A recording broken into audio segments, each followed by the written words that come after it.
3 layers, 3 secret ingredients, and the perfect balance of textures and flavors. This is the ultimate chocolate cake. When we set out to make the ultimate chocolate cake, one thing that we were really going after was a really dark, rich black color. And so to help us achieve that, we decided to opt for the Dutch processed cocoa, which is a little bit darker. By a little bit, I mean a lot of it. It's like a much richer, darker color. And a lot of that just comes into the way that it's produced. First things first, you want to preheat your oven and prep your tins for baking. Here's a cool trick for making this really painless. Taking 3 strips of parchment, folding it in half, fold it in half again, and then with your eye on this left bottom corner, you're going to fold up 45 degrees and then fold it again. And then take that point and roughly measure from the center to the edge, and that'll be where you cut. Then when it comes out and you unfold it, it's a perfect circle that fits into your tin. You don't want to get the batter made, have those leaveners working and then not have your tins ready to go.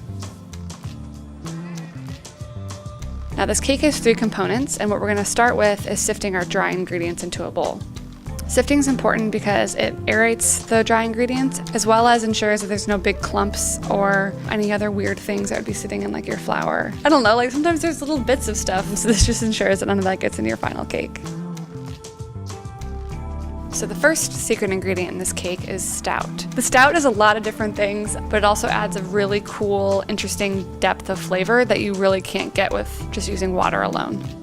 The second secret ingredient is espresso powder, and this helps really enhance the chocolate flavor. The espresso and the stout are going to give you that extra boost that makes you think like, oh, what's in this? It's so good and rich.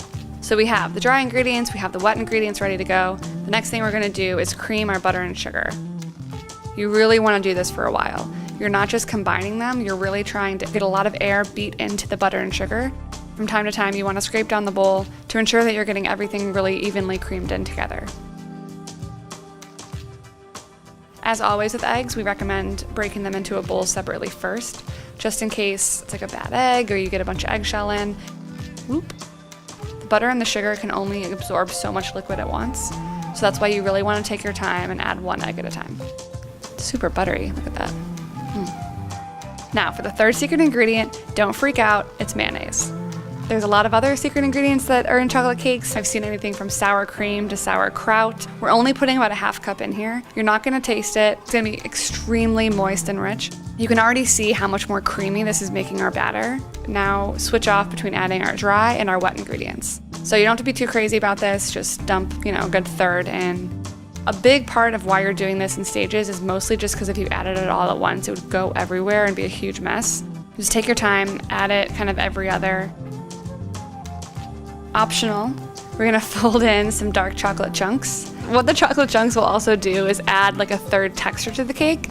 So you're gonna have this really gooey, fudgy cake with that rich buttercream that we're gonna show you how to make later. And then you're gonna have these nice little bits of chocolate, kind of that journey of different textures and flavors throughout. Because we have chemical leaveners in here with that baking soda and baking powder, you don't want to let this sit out for too long. That's why we preheated our oven and prepped our tins. It's not going to dome as much as some other cakes. It's actually going to come out pretty flat, which is really great, so we're not wasting anything by cutting off that top dome. We did test a ton of recipes and we didn't like how a lot of them would dome so much. Then you have to cut that off in order to get good layers for your cake. Let them cool in there pretty significantly. To turn them over, the easiest way is just putting a plate over top and then flipping them one by one. And you want to put them back on the drying rack and have them cool completely before touching them again. You never want to decorate a warm cake. If you put buttercream on a hot cake, it will just completely melt the frosting. The thing about buttercream is it seems really easy, but the temperature of your butter as well as the temperature of your kitchen and what you're doing really makes a big difference. If you're really struggling to get it on the cake, it probably needs just like a little bit of warmth to make it spread better.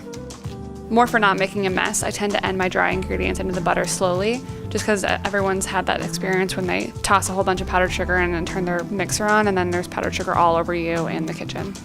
So slowly incorporate your powdered sugar and add milk as needed. Now that our cakes are cooled and our buttercream is made, it's time to decorate. We're going to put down parchment paper, and we do that to keep our cake stand or platter or whatever you're using clean. So this is my favorite tool in the entire world. An offset spatula is going to change your life. So as you can see, it's nice and flat. I don't need to do anything weird to it. I'm not cutting off any top of it. I'm not going to have any waste. And look at how great this color is. I mean, it's so dark. It's going to be like, the best color. I'm going to put a whole bunch of icing right on top. In between the layers, you want to use more frosting than you think. This doesn't have to look pretty, it doesn't have to be perfect. If you put a whole bunch in the middle and kind of push down, it'll help get icing all the way out to the sides. A nice thin layer all over the top. And then what I like to do, I don't know if this is like a pro tip, but I like to kind of dab with the back of the spatula, distribute frosting all over. Then you can start smoothing it. I would say when in doubt, just add more frosting than you think. It's much easier to take frosting off than it is to try and work with a little bit of frosting and try and spread it out evenly.